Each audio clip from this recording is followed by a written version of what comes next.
Welcome everyone to episode 10 or if you want to do, okay, 0, okay, that works too. Well, the Roman numeral, WrestleMania X. 10 had the X, so but we're not talking about that one today. Yeah, but it's today. episode 10. Episode 10 of D-18 Wrestling. But we're going to cover WrestleManias 1 through 9. That's right. Mr. TW, Jeff Meacham, the Renegade of Wrestling, JJ Williams. He did his own intro, I do his intro for him. It's a beautiful thing. Again, we did this for the Rumble as well. Your expertise, if you will, goes back to 1998. Yes. So WrestleManias 1 through 9 was 5 years before that. Yes.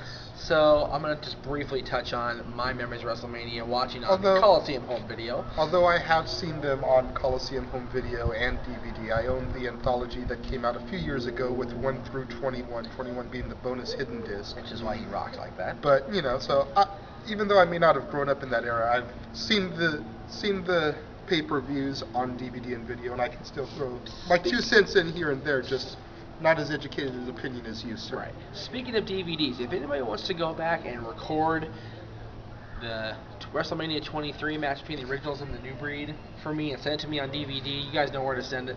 Because my whole WrestleMania 23 DVD does not work. I don't know what's going on with that. We'll figure that out. 1 through 9.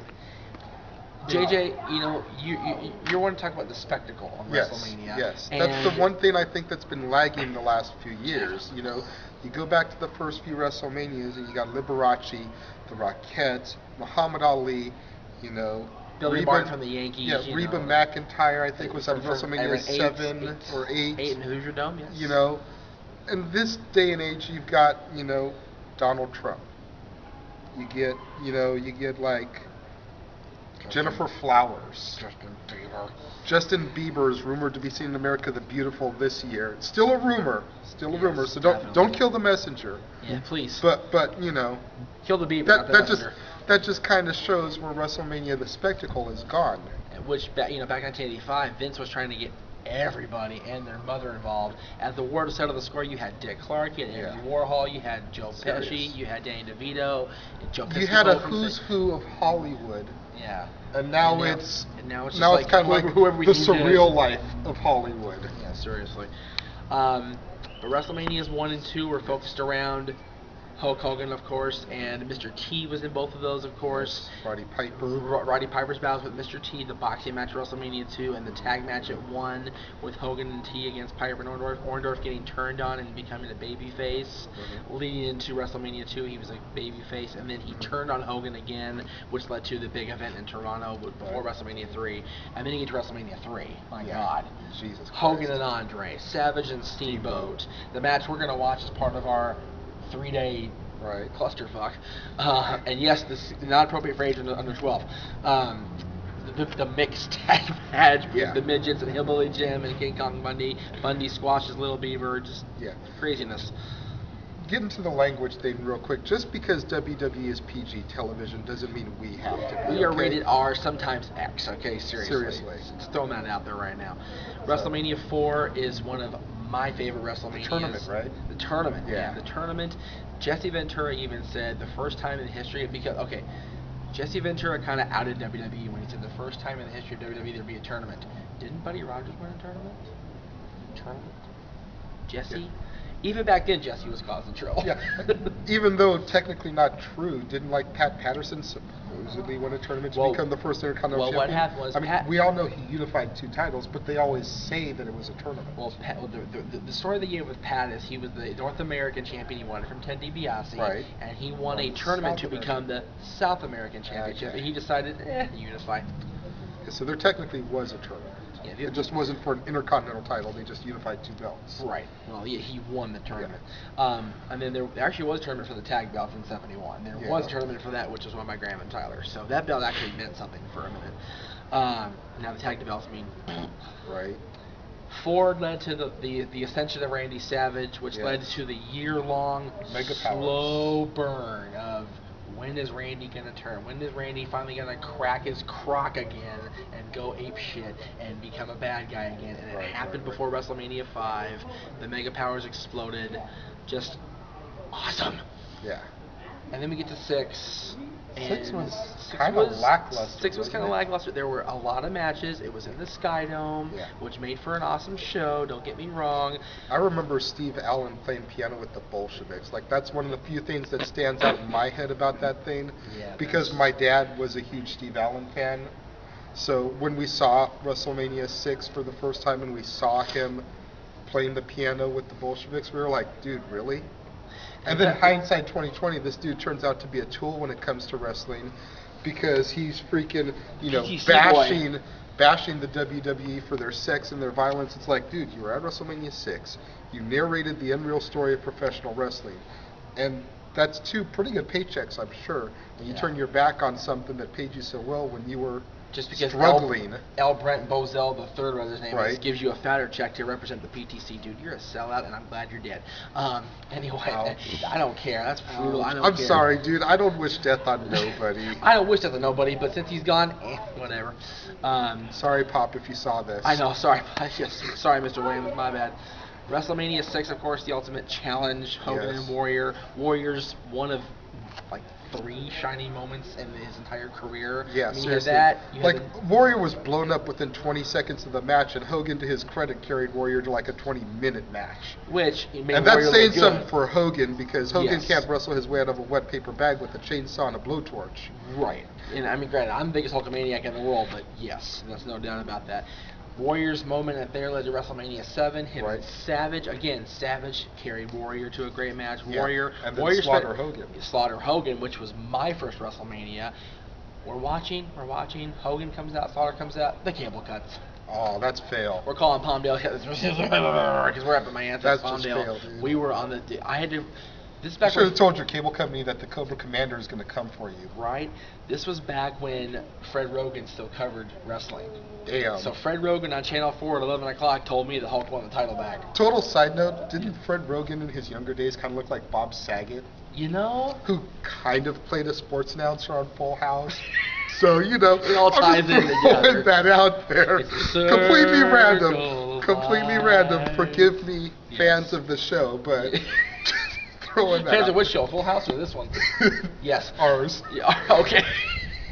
God damn. Oh, Lord.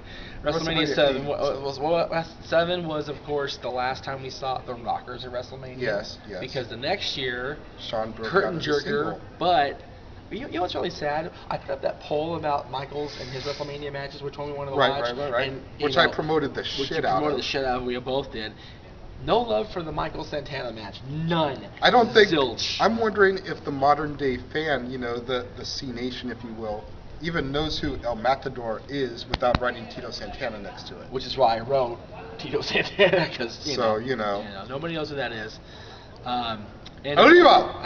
It's like Hall of Famer, baby. That's right. We'll talk about the Hall of Fame later on Yeah. in the weeks. And of course 9. Get back to 8. Yeah, go back to 8. Hogan and Justice. Whatever. Anyway, the real main event was in the middle of the fucking card. Sid's shining moment is jumping off of a top rope and breaking his leg. That's his glorious moment in Well, that's wrestling. because was that because his eternal blood was so shiny? Is that why? 'Cause Something like that. Anyway, and then you had the main event, the real main event for the title in the middle of the friggin' card. Right. Because God forbid Hogan, has to follow a title match. Oh no, we have to make sure there's separation. Yeah. Savage Flair was awesome. Yes. Granted, it was practice. Granted, Flair said in his book that it was rehearsed over and over again. But you know what? It came off masterfully. Liz did her part. The young Shane McMahon did his part as an agent. Just all around, just very well produced, very well done. Definitely. So there was that. There was Hogan Justice, which was a clusterfuck, and Papa Shango and the Warrior came out at the end. And then you had Talk about failed gimmicks. Papa, Godfather, baby. Pretty much that's it. And Reba doing America the Beautiful, and Yes. Ray Combs doing the 8-man tag intro, but right before he hung himself in his hotel room. He probably did as a result of doing that failed WrestleMania. It was like, dude. Well, wouldn't you? I mean, you had the Nasty Boys in the ring with you, the Mountie in the ring with you, you had Virgil, you had, Nails was in the ring, I think, at one point during that match. I don't even remember. It's ridiculous. No. Nails broke Virgil's nose. Yeah. Or Sid did, or whatever. I don't even know. Then you had 9, which was Awesome. a former friend of mine's first WrestleMania. He went to He went to Las Vegas, and there's a picture. You can kind of see him in the picture of the crowd if you look carefully enough. It's like playing a game of Where's Waldo. Exactly. But 9 was awesome. 9 had so much going for it, and then there were a couple of fails. Yeah. I mean, you had the debut of Jim Ross. Which Jim Ross in a toga is just hysterical. Yeah. Completely Awesome. hysterical, because you don't think of a fat man from Oklahoma in a toga. And then you had Bobby riding out backwards, which made the announce team completely that night. Which, Undertaker coming out with the vulture, the Raven. over his shoulder. That was awesome. And then John Gonzalez beats him, and then Undertaker wins by disqualification. Undertaker comes back and still whoops that ass, which led to SummerSlam later that year. Giant Gonzalez. Another failed gimmick. Rest in peace, Jorge, but no. And then you had Hulk Hogan for his Diva trip. You know, he demands one more title run before he leaves. So even though Yokozuna gets his opportunity to shine by beating Brett, oh no, Hulk's got to come in and in like 5 seconds beat Yokozuna for the strap. Which is funny because even in that match with Brett, Brett has said that Yoko was like carried that whole way through.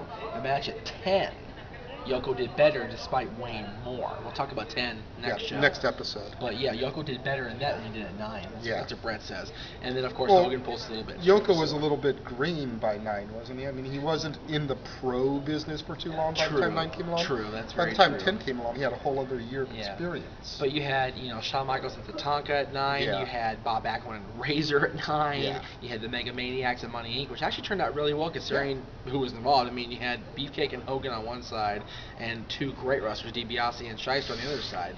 And then Jimmy Hart running around like a crazy fool, which Jimmy Hart is a crazy fool. He's a friend of mine. He Love is you, Jimmy. nuts.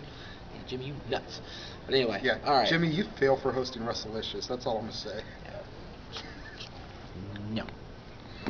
No, Jimmy. That's a bad Jimmy. No. Easy boy. I know. Sorry. Lizzie Valentine as a singer? Really? Come on. Yeah. Nikki New York Knockout as a gangster? Really? Hey. She's She's hot. from New York. She's hot. She's got the mafia thing going for her. And she does look hot. Don't get me wrong. But no. Yeah. No. All right. That's probably the only one I can agree with them on is New York Knockout as a gangster, dude. I'm sorry. She's a G. God. It'd be better than Lucky O'Shea as a gangster. This is Throwing true. that out there. This is love very you, true. Lucky. We love you. Love you, sis. Oh my God. But her as a G, really? Yeah, no. Her as a heel is gonna work out better. Hopefully. Next, they're gonna have Thunder Kitty coming out in a do-rag. Okay, I'm off. That's it. Pants sagging down. I had to go there with you on that one, Jeff. Anyways, that was our look back at WrestleManias 1 through 9. Make sure you tune in for episode 11 when we tackle 10 through 18. I'm the Renegade of Wrestling, JJ Williams. That's Mr. TW, Jeff Meacham. We'll see you next time.